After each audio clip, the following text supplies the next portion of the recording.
I'm Nora Bennett, 33, and tonight was supposed to be about my promotion, the kind of win you toast with people who love you. From the dining room, I heard my name float down the hallway, then Lucas's voice steady, certain saying I finally had enough to help the family. My father answered in that measured baritone he used for business decisions, not birthdays, and my mother chimed in about timing and legacy. The stem slipped. Red wine burst across the oak planks like a stain that wouldn't come out. I stood perfectly still, listening to my future get divided up behind a half-open door as if I were a line item. When I finally pushed it wider, 3 faces turned toward me with practiced smiles and unspoken expectations.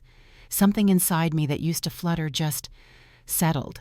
I asked what they were planning to take, and for once my voice didn't tremble. Before I go any further, tell me where you're listening from in the comments and tap like and subscribe if you've ever had to draw a line with people who thought your hard work belonged to them. I grew up on rows of vines that turned gold every October, in a house where weather and harvest set the calendar and the dinner table smelled like crushed fruit and wood smoke. My parents prized steadiness, courtesy, and finishing what you start lessons passed down from grandparents who came west with little more than determination and a good palate for soil. I learned to rinse shears, stack crates, label bottles, and keep my voice soft in rooms where the boys were taught the business and the girls were told not to scuff the floors. When I found design, it felt like the same discipline in a different language proportions, and patience materials, and timing, except the people there didn't mind if I asked questions. The Vineyard conversations were about tradition. My new world spoke about possibility, and the gap between those 2 words widened every year I commuted back for holidays. By the time I earned senior designer at Harbor and Hearth, I had a tidy emergency fund, a battered notebook of floor plans, and a folder labeled Oakhurst, where I tucked dreams of a small cabin edging the pines. Saving for it meant saying no to plenty of things that glittered more than they mattered, and yes to late nights with budgets and coffee. I kept that plan quiet, not secretive so much as private, because quiet dreams grow better without a crowd hovering over them. At home, though, quiet had a way of getting filled by other people's needs. Lucas's ideas always arrived with a deadline. His setbacks came with a list of volunteers. My parents called it family. I called it a current I'd been swimming against since I was 12 and told to help in the kitchen while my brother learned to test sugars out by the tanks. That night, when I asked what they meant about timing, my father leaned back and the room seemed to tilt toward him the way it always did when he prepared to be reasonable. He said the tasting room expansion would put the Bennett name on firmer ground for the next generation, and my mother added that contributing would finally make me part of it, as if I hadn't been tying grapevines in February winds all my life. Lucas spoke numbers with the confidence of someone who's never had to wonder whether the math would choose him. I said I'd been saving for a home of my own, a small place near Yosemite, and there was a pause long enough to register surprise, short enough to feel like dismissal. The wine on the floor had already sunk into the wood. I knew that stain would darken by morning, no matter how gently you dabbed at it. I drove back to the city with the windows cracked and the heater on the kind of coastal night that smells like eucalyptus after rain. The lights along the freeway lifted and fell like a quiet metronome, and I kept thinking how tradition can turn into a lever if you're not careful, something to pry open a door you didn't unlock. My phone buzzed twice on the passenger seat, the screen lighting up with my mother's contact and then dimming again. I let both calls pass, not out of defiance, just so the air in the car could stay simple for a few miles. In the morning, I would wash the cream slacks and make coffee and go to the office where measured drawings have a way of returning the world to scale. I would tell myself there was time to decide that steady is still steady, even when you're standing your ground. I hadn't opened my laptop yet, but the subject line waiting in my inbox had already been written, and by lunchtime I would understand just how long the planning had been going on. The next morning I opened my laptop, expecting a normal workday, but one subject line stopped me cold. Regarding strategies to secure Nora's contribution, it read, My father's name sat bold beside it, copied to my mother and brother.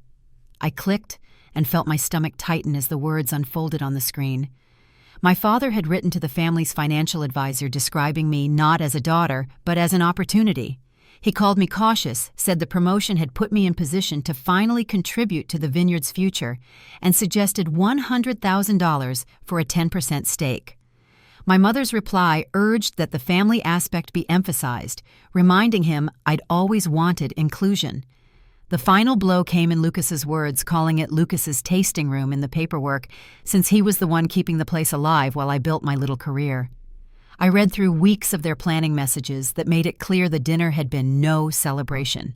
It had been an ambush timed for the exact moment my savings could be used to keep the Vineyard afloat. I printed every page, the sound of the machine loud in my small apartment, and stacked them neatly in a folder. Evidence plain and undeniable. My hands shook as I slid the last sheet into place. It was one thing to suspect another to see it spelled out in black and white, my name reduced to an asset. I stared at the folder on my desk, realizing for the first time that the fight wasn't about wine or land, it was about control. That afternoon, my phone buzzed with a call from the law office that had handled every family matter for as long as I could remember. They confirmed a meeting scheduled for the following morning at Hartwell & Cole, the same office where I'd signed birthday cards as a child while my parents reviewed contracts. I drove there early, parking across the street so I could watch them file inside. Through the wide glass window, I saw my father adjust his watch. My mother smoothed the skirt of her dress, and Lucas spread out his papers with the confidence of a man certain of support. Aunt Diane sat stiffly beside them, her fingers laced together in her lap, the investment documents centered neatly in front of the empty chair meant for me. Instead of going in, I called the office line. The receptionist connected me to the conference room, and suddenly my voice filled the space I could see across the street. "This is Nora Bennett," I said. "I'll be joining by phone only." My mother's voice came quickly too sweet, urging me to come inside. I told her I preferred distance, and the silence that followed told me I had surprised them. Martin Cole, the family attorney, cleared his throat and began explaining the purpose of the meeting, the Vineyard expansion, the tasting room, the opportunity. I cut him off. "Yes, I've seen the emails," I said. The stillness after that was sharp enough to hear through the line. My father's voice finally broke in, tense and clipped. "Those were private communications." I answered simply, "About me. Without me. I asked if they had gone to anyone else for money." The pause was long before Aunt Diane spoke, her voice quiet. "They got $50,000 from me last year," she admitted, "for new fermentation equipment." She hesitated. "The equipment was never purchased." Lucas jumped in quick to explain it away as unexpected irrigation costs. He said this time was different, that the tasting room would change everything. But Diane pressed again, reminding him of other expansions that never delivered the wine club, the online store projects that had bled money instead of saving it. Across the street, I watched his face flush red while my phone buzzed in my hand. A message from Uncle Alan appeared. "Don't let them pressure you." Another came from my cousin Stephanie, urging me to do my part for the legacy. Even my grandmother's nurse chimed in, saying she hoped I would think of what family unity meant to my grandmother at her age. I read each one with a heaviness in my chest, feeling the weight of ties that had bound me all my life. I ended the call after a few more exchanges, saying only that I had another meeting. My mother's voice tried to catch me soft with urgency, but I pressed the button and let silence return. At the office, I sat at my desk and stared at blueprints that blurred together. Marcia stopped by, her sharp eyes catching my distraction. "Family?" she asked, not unkindly. I nodded and tried to smile. She tapped the corner of the cabin listing sitting half hidden under my papers. "That the place you've been saving for?" she asked. When I admitted it was, I told her about the Vineyard, about the request that wasn't really a request. She leaned against my desk and reminded me of something I hadn't let myself believe, that my promotion wasn't luck or timing. "You earned it, Nora," she said, her voice steady. "Don't forget that." The words landed deeper than I expected, loosening something that had been wound too tight for too long. Driving home that evening, I kept glancing at the listing on the passenger seat, the photograph of tall pines against the sky. My phone lit with missed calls from my mother, her name filling the screen again and again, but I let them pass. The question pressed at me with every mile: should I hold firm against decades of favoritism, or should I bend once more to keep peace with the only family I had? The city lights rose ahead, a blur of gold against the dark, and I still had no answer. The following day brought no relief. While I reviewed plans at my desk, my phone buzzed with a string of notifications. Lucas had posted a photograph of the vineyard at sunset, rows of vines stretching toward the horizon. His caption announced expansion plans for Bennett Vineyards, celebrating family support that made dreams come true. The comments painted me as the dutiful sister, the one bankrolling his vision. My chest tightened as I read words from relatives praising me for standing with him, each assumption another stone on my back. I closed the screen before I could respond, before anger pushed me into words I might regret. Minutes later, the office phone rang. My mother's voice filled the line, polite but firm. She said they were hosting a family reunion at the vineyard where Lucas would present his expansion plan to everyone. She expected me there, not an invitation and instruction. I said I would have to check my schedule, but she ended the call with 3 words that carried no room for choice. Family comes first. The line went dead, and the quiet in my office grew heavy. I knew then that the fight was no longer private. They were moving to make it public, pressing me in front of the people whose opinions carried weight across generations. I sat for a long time staring at the phone still warm in my hand, wondering how much longer I could keep my silence before the truth came out. The reunion date was set before I had a chance to breathe. My mother's call had ended without room for discussion, and by the next morning the pressure came from every direction. At work, I silenced my phone after 3 calls from Sonoma flashed across the screen in less than an hour. Each voicemail stacked on top of the last until the small red icon pulsed with quiet insistence. I waited until late evening to listen, bracing myself for what I already suspected. The first message was from Sean Lambert at my bank, his voice hesitant as he explained there were questions about my pre-approval for the Oakhurst cabin. He asked me to call back as soon as possible. The second message revealed why. It was my Uncle Alan, cheerful as though he had done me a favor, saying he had just spoken with Sean, an old high school friend, and mentioned my overextension with the cabin purchase while the vineyard needed support. He ended the message urging me to call. My pulse quickened, the quiet of my apartment suddenly too loud. My own family was interfering with the one dream I had worked toward for years. I sat down at the dining table and opened my laptop. Page by page, I began documenting everything: screenshots of Lucas's post, announcing my support, the congratulatory comments from relatives, the voicemail transcriptions, and the call logs from my mother. I typed each entry carefully, building a timeline, then placed fraud alerts on my credit reports and reset every financial password I had. By midnight, the table was buried under papers, mortgage documents, savings statements, vineyard emails, all lined up in neat rows.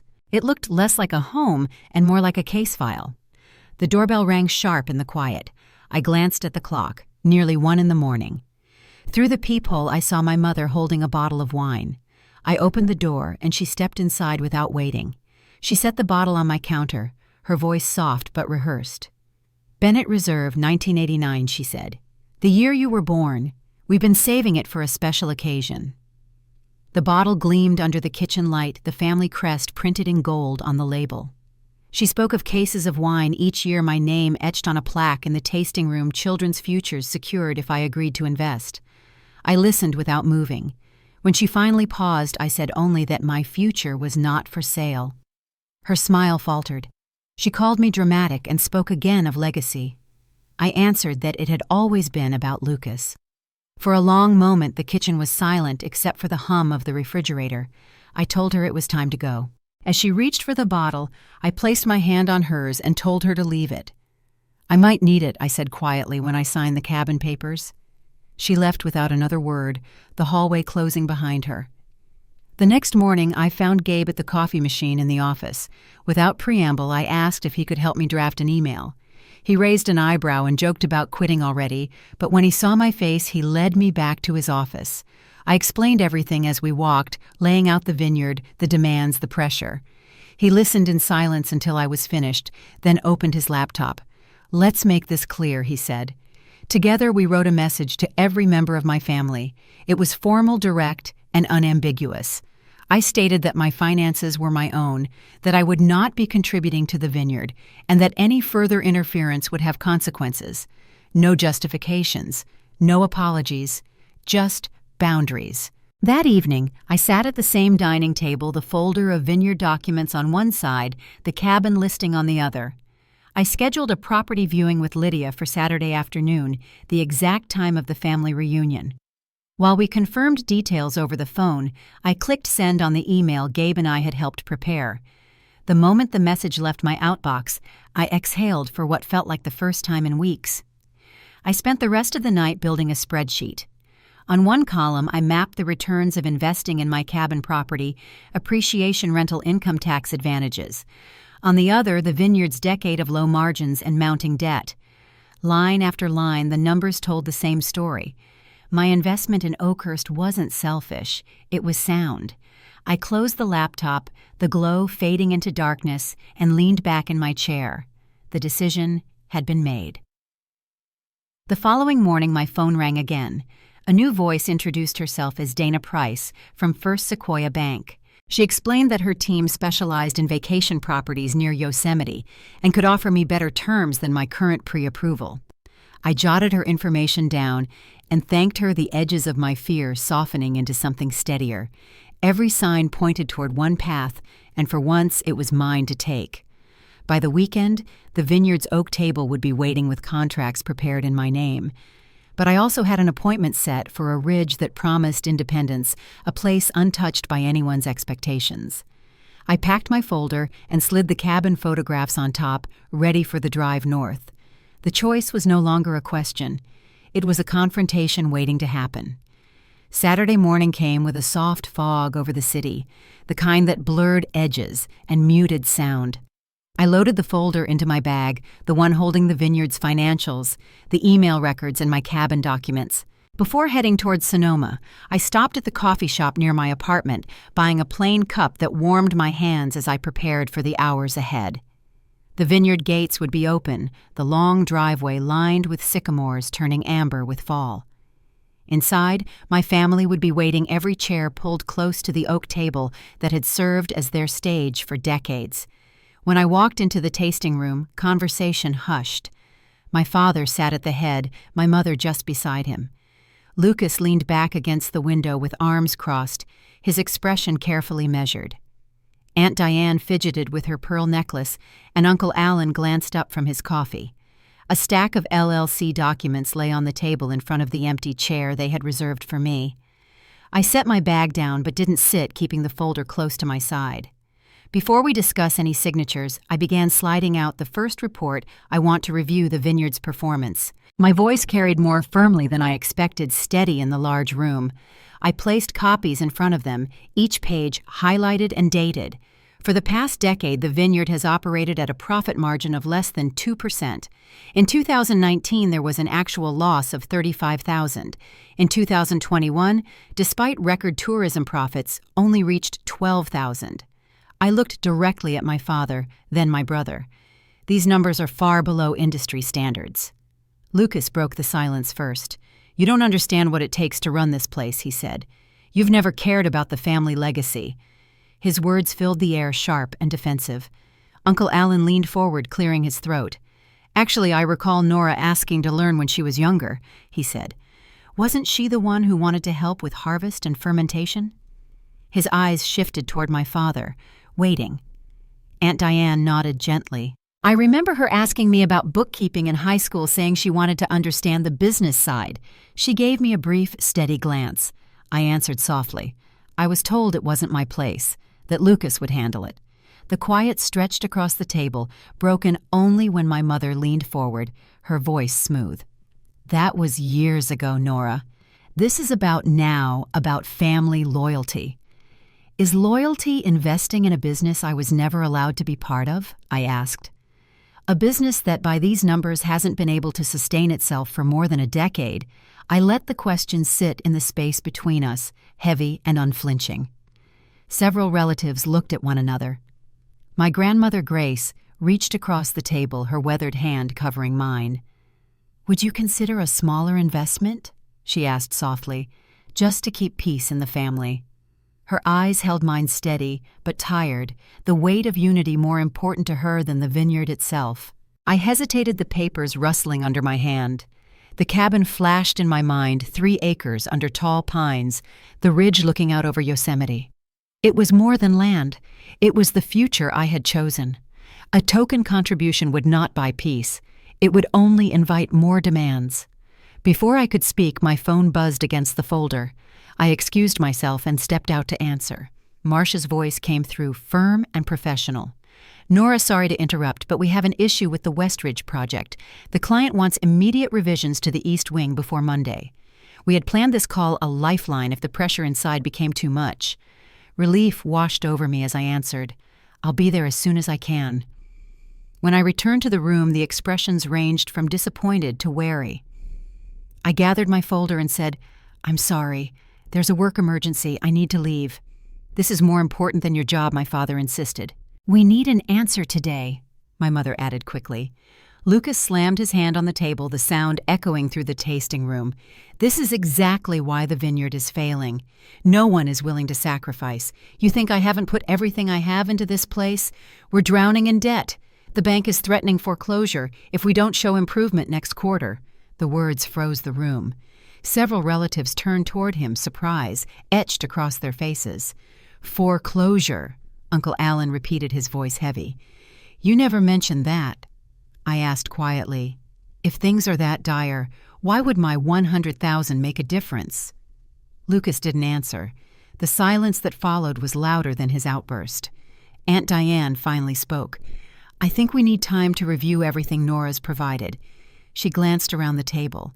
"We should meet again next weekend once we've all had a chance to consider the numbers." My father opened his mouth ready to object, but my mother placed her hand over his. Her eyes flashed with frustration, but she nodded. "That's reasonable." I closed my folder and stood, slipping the strap of my bag over my shoulder. My grandmother's gaze met mine as I turned toward the door. Her nod was small, almost imperceptible, but it held a weight I hadn't seen before.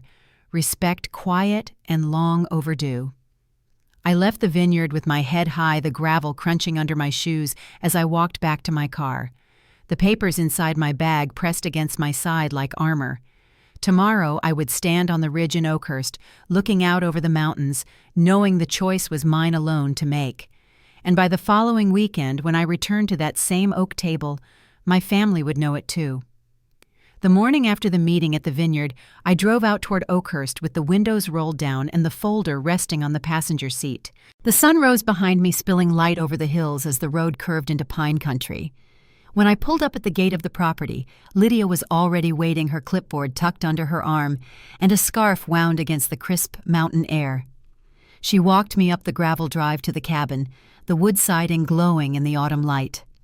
The cabin stood on a ridge, tall pines framing the A-frame roof. The deck stretched out over a view that seemed to spill endlessly into the valley. We stepped inside and the floorboards creaked softly, carrying the scent of cedar and stone. Lydia pointed out details as we walked through the vaulted ceiling, the wide windows, the loft tucked above. Each room felt open, waiting like a canvas not yet marked. Out on the back deck, the wind moved through the trees, carrying a sound that belonged only to this place. Lydia leaned on the railing, smiling. "They call this Independent Ridge," she said. The name settled into me like it had been waiting there. I signed the reservation papers in her office that afternoon, the pen moving across the page with certainty. The ridge wasn't just land, it was the first thing in years that belonged only to me. When I drove home that night, the city lights didn't feel overwhelming. They felt temporary, a place I passed through on the way to something steady. At work the following Monday, Gabe stopped by my desk with 2 mugs of coffee. He asked about the property, and I showed him the photographs Lydia had printed for me, the deck view, the pine trees, the cabin with its triangular roof catching sunlight. He studied them for a moment, then nodded. "Looks like a better investment than a vineyard that's been bleeding money," he said. We laughed quietly, the sound cutting through a week already heavy with deadlines. That evening I opened my laptop and finished the email Gabe had helped me draft to the family. The subject line was plain financial boundaries. The message was short, no more than 3 paragraphs. I stated clearly that I would not be investing in Bennett Vineyards, that my finances were private, and that any further interference would be considered overreach. There were no explanations, no apologies, just the words that needed to be said. I added my grandmother to the recipients, not to pull her into the fight, but so she would hear it directly from me. I clicked send, then closed the laptop. The weight that lifted felt like the first breath after surfacing from deep water. 2 days later, Dana Price from First Sequoia Bank called again. She walked me through new terms for financing her tone, brisk and efficient. "We've specialized in vacation properties near Yosemite for years," she said. "We can lock you into lower rates and adjust the repayment schedule." I wrote down every figure, comparing them against the spreadsheet I had already built. The numbers were clear. The cabin wasn't just emotionally right, it was financially sound. Friday night, I laid everything out on the dining table once more. On one side, the Vineyard's reports, the highlighted losses, the uneven projections. On the other, the cabin papers, the mortgage terms, the spreadsheets Lydia and Dana had helped me review. I studied both piles, then slid the Vineyard folder back into my bag.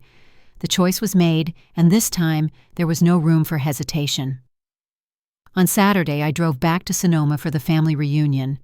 The gravel crunched under my tires as I pulled into the lot beside the tasting room. Through the wide windows, I could see them all already gathered, the same oak table, the same stack of documents waiting where I was expected to sit. My father stood as I entered, his smile too practiced. My mother fussed with a tray of crackers, avoiding my eyes. Lucas leaned against the window and his Vineyard polo arms folded. I set my portfolio on the table but didn't sit. My father gestured toward the empty chair. "We were hoping you'd join us for breakfast before everyone else arrives," he said. My brother added smoothly, "We've come up with a special proposal for you, 15% ownership for your investment. No one else has terms like these." My mother's hand brushed mine where it rested on the table. "Family supporting family," she said softly. I flipped open the folder they slid across to me, the text blurring as my anger rose. $100,000 for 15% of a vineyard sliding toward foreclosure. I closed it slowly. "I've already invested," I said. The silence that followed pressed against every corner of the room. "What do you mean?" Lucas demanded, stepping closer. I unzipped my portfolio and pulled out a stack of photographs, laying them one by one on the table. The cabin under the pines, the panoramic view from the deck, the deed with my name across it. "I bought property in Oakhurst," I said. 2 acres with views of Yosemite, my own legacy." My mother's voice faltered. "You bought property without telling us," I met her gaze. "Just like you discussed my finances without telling me." My father's face darkened, his words sharp. "This is selfish, Nora. Your brother has had every advantage I never did." I finished for him quietly. "And he's still asking for more." The tasting room doors opened, then letting in a rush of voices and footsteps. Uncle Alan arrived with Aunt Judith, followed by cousins carrying dishes for the reunion lunch. My grandmother entered, slowly leaning on her cane, her eyes sharp despite her age. More relatives filtered in, filling the room with chatter and expectation. Perfect timing. Lucas forced a smile, whispering under his breath, "We're not done." "Actually," I said, turning toward the growing crowd we are. I raised my voice just enough to carry over the room. "Since everyone is here, I'd like to share something important about the Vineyard expansion." I lifted my laptop from my bag and connected it to the tasting room display. Charts and spreadsheets filled the screen, decades of reports, margins, projections. "I've reviewed the Vineyard's numbers for the past 10 years, I said. Based on current debt load and market projections, it would require 5 investors at $100,000 each to become profitable within 5 years. Uncle Alan stepped closer to the screen. 500,000, he said, his brows furrowing. "Lucas told us you'd only need 1 or 2 investors." Lucas moved quickly, his voice sharp. "Her numbers are wrong. She doesn't understand the business." I scrolled through the reports, highlighting mismatched documents. "Which numbers are wrong? The overhead costs you reported to the bank last quarter, or the profit projections you shared with potential investors last month, because they contradict each other?" Lucas's mouth opened and closed, but no words came. The room filled with murmurs, relatives shifting in their seats. Uncle Alan removed his glasses, rubbing the bridge of his nose. "Maybe it's time to consider professional management," he said. Conversations broke out across the room, the air thick with uncertainty. I met my grandmother's gaze from across the crowd. She didn't speak, but she nodded once, her eyes clear and steady. For the first time, I saw something like respect there. Later, as I drove back toward the city, the sun slipped low across the fields, the vineyard rows stretching in neat lines toward the horizon. My phone buzzed with messages, some filled with questions, others with rumors of investors pulling out. When midnight came, a final text appeared on the screen. It was from Lucas. "We need to talk privately. I have a new proposal." I set the phone down beside me and looked out over the city lights. Whatever his proposal was, I would face it on my terms, not his. And for the first time, that felt like enough. The week after the reunion, I returned to my routine, though the vineyard remained a shadow trailing every step. My inbox filled with questions from relatives and long messages that tried to sound persuasive. I answered none of them. At the office, I stayed late each night finishing drawings and updating plans, grateful for the clarity that numbers and lines gave me when everything else was frayed. On Wednesday, Marcia stopped by my desk, tapping the corner of my blueprints. "You're steadier than most would be," she said, studying me the way she always did when she was trying to read between the lines. I thanked her, then slipped my phone face down. Lucas's text from days earlier. "We need to talk privately. I have a new proposal," still sat unopened in my messages. By Friday night, I finally agreed to meet. We chose a small cafe off the highway far from the vineyard and the city. When I walked in, Lucas was already at a corner table, a folder spread open in front of him. He stood as I approached, his face drawn tighter than I had ever seen. "Thanks for coming," he said quietly. I sat across from him, setting my bag on the floor. For a long moment, neither of us spoke. Then he slid the folder toward me. "These are the loan statements," he said. "It's worse than I admitted." I opened the folder and scanned the pages. Delinquent notices, penalties, letters from the bank demanding immediate improvements. The debt was deeper than the roomful of relatives had realized. Lucas leaned forward, his voice low. "If the vineyard doesn't show major progress, we'll lose it. Everything. I know I've asked too much already, but I thought if I could convince you, if you'd help me." He trailed off. His hands were clenched on the table, the confidence he usually carried nowhere in sight. I closed the folder gently and slid it back to him. "You didn't just ask too much," I said. "You asked it without telling the truth.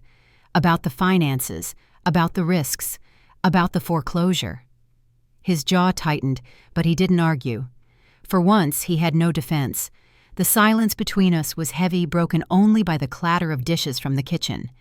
Finally, he whispered, "I don't know what else to do." I studied him, the man who had been handed every advantage and was now cornered by his own choices. "Professional management," I said. "You need someone outside the family to step in, someone with experience who can turn it around or at least make it honest." His eyes flickered with something between resistance and reluctant understanding. When I stood to leave, he looked up at me with a face stripped of its usual pride. "You're not going to save me, are you?" he asked. I shook my head. "Not this time."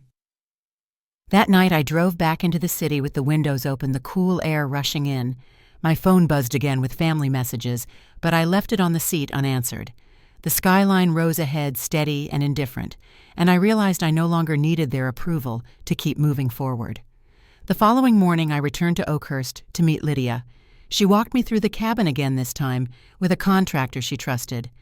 We measured the deck, traced the outline of the fireplace, and stood in the kitchen discussing small renovations. I listened as they talked about materials and timelines, the kind of details that carried no weight beyond what they could build. It was a relief to hear plans that were mine alone. When I drove back that evening, the late sun spread across the highway, painting the sky in shades of gold and rose. My phone buzzed again, a message from my father this time. "We'll discuss next week.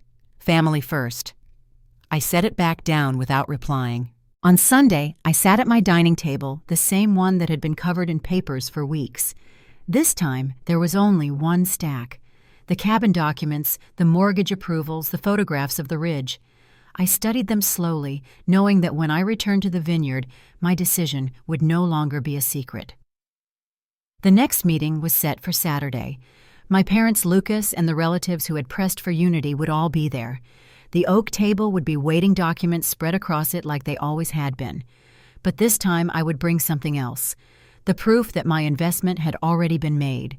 And when I set those papers down, the vineyard's future and mine would no longer be tied together. Saturday morning came cool and gray, the kind of sky that promised rain but held back. I drove the familiar route into Sonoma, the rows of vines stretching on either side, their leaves starting to turn with the season. My bag sat on the passenger seat, the cabin deed, and financial analysis tucked inside, ready for what waited at the vineyard. When I stepped into the tasting room, the oak table was already crowded. My father stood quickly offering the same practiced smile. My mother arranged papers into neat stacks, while Lucas leaned against the wall, arms folded, jaw tight. Aunt Diane sat near the end of the table, her hands folded, and Uncle Alan drummed his fingers on a coffee cup. My grandmother sat in her usual chair, quiet but watchful. My father gestured toward the empty seat across from him. "Nora, we've revised our offer," he said. 15% ownership for your contribution, an increase no one else will see." My mother added softly, "Family supporting family. That's what this means." I stayed standing. "I've already made my investment," I said. The room shifted, murmurs moving around the table.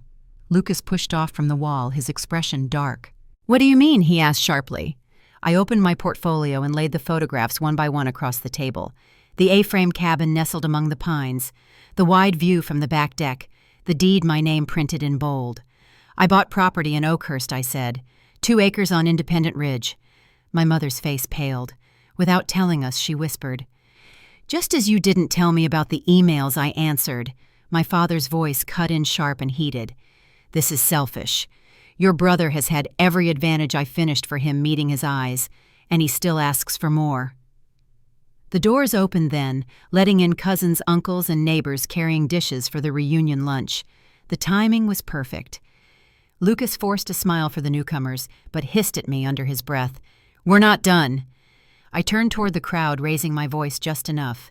"Since everyone's here, I want to share something important about the vineyard expansion." I connected my laptop to the display on the wall. Charts filled the screen. Margins, projections, debt ratios. I've reviewed the vineyard's numbers for the last decade. Based on the debt load and current market, the expansion would need 5 investors at $100,000 each to break even within 5 years. Uncle Alan leaned in to study the figures. 500,000, Lucas said. 1 or 2 investors would be enough. Lucas stepped forward, his voice sharp. "Her numbers are wrong. She doesn't understand the business." I clicked through the documents highlighting contradictions. Which numbers are wrong? The overhead costs you reported to the bank last quarter or the profit projections you gave potential investors last month, because they don't match. Lucas opened his mouth, then shut it again. No words coming. The room filled with whispers. Relatives shifted uneasily. Aunt Diane cleared her throat, her voice steady but low. "It might be time to consider professional management. We can't keep pouring money into losses." My father started to speak, but the weight of the murmurs carried through the room. Investors who had once nodded with certainty now looked at each other with doubt. Conversations overlapped until the room was a low hum of discontent. Across the table, my grandmother watched me, her gaze sharp and steady. She gave the smallest nod, the kind that carried more than words. For the first time, I felt the weight of her acknowledgement. By the time I left that evening, messages had already begun to ripple through the family. Rumors of potential investors withdrawing, whispers of doubt in Lucas's leadership questions that had no quick answers. I drove back toward the city with the windows down, the cool night air rushing past. Near midnight, my phone buzzed on the console, a new message from Lucas. "We need to talk privately. I have another proposal." I let the screen go dark and kept my eyes on the road ahead. Whatever he wanted to offer this time, the choice would not be his to make. The message from Lucas sat on my phone like a stone I had no interest in picking up. I left it unanswered, letting the days stretch quiet around me. At the office, I finished deadlines without distraction, and in the evenings, I walked the city streets with a lighter step. The weight I had carried for years, the need to prove, to earn, to appease, had lifted, and I could feel the difference in every breath. A week later, word reached me through relatives that several potential investors had already withdrawn from Bennett Vineyards. Some had seen my analysis, others had grown wary of numbers that no longer lined up. For the first time, the questions were directed at Lucas instead of me. Silence followed from my parents. No more calls, no more late-night visits, no new offers dressed as family loyalty. The quiet was an answer in itself. I drove to Oakhurst that Saturday to meet Lydia and sign the final closing papers. The cabin looked just as it had weeks earlier, the pine trees swaying in the cool mountain air, the ridge stretching open and wide. I signed my name in steady strokes, each page a mark of independence. Lydia shook my hand, smiling. "This place is yours now," she said simply. That evening, I stood on the deck as the sun slipped low across the valley. The sky turned gold, then rose, then deepened into blue. The air was sharp and clean, carrying the scent of pine and wood smoke from a nearby cabin. I thought about the oak table back at the vineyard, the decades of decisions made around it, and realized I no longer needed a seat there. I had built a table of my own, one where I could decide who sat beside me. In the weeks that followed, life at the vineyard grew quieter in my absence. Aunt Diane called once not to persuade me, but simply to say she understood. Uncle Alan sent a brief message about professional management being considered. My grandmother's nurse wrote a short note saying Grace smiled whenever my name was mentioned. Those words were enough. At work, Marcia stopped by my desk one afternoon, tapping the corner of my project binder. "You seem different," she said. "Settled." She was right. For years I had lived in a pattern of seeking permission I didn't need. That chapter had closed. I visited the cabin again that month, bringing a stack of sketch pads and coffee in a thermos. I sat on the deck as the light changed through the trees, drawing rough outlines of where a small garden might go, how the fireplace could be expanded, where bookshelves might fit in the loft. Each line felt like planting roots. Looking back, the lesson is clearer than any financial analysis or stack of reports. Family can be a source of strength, but it should never come at the cost of erasing yourself. Love isn't proven by how much you give up. It shows in how well you are seen and how firmly you stand in your own place. The vineyard may survive or it may not, but my choice was never about saving it. It was about saving myself from a lifetime of bending until I disappeared. My ridge may be small, but it is mine, and that makes all the difference. Thank you for listening to my story. If you've ever had to choose between peace and permission, I hope you found a bit of courage here. Let me know where you're listening from, and if this story spoke to you, I'd be glad for you to subscribe and share your own reflections.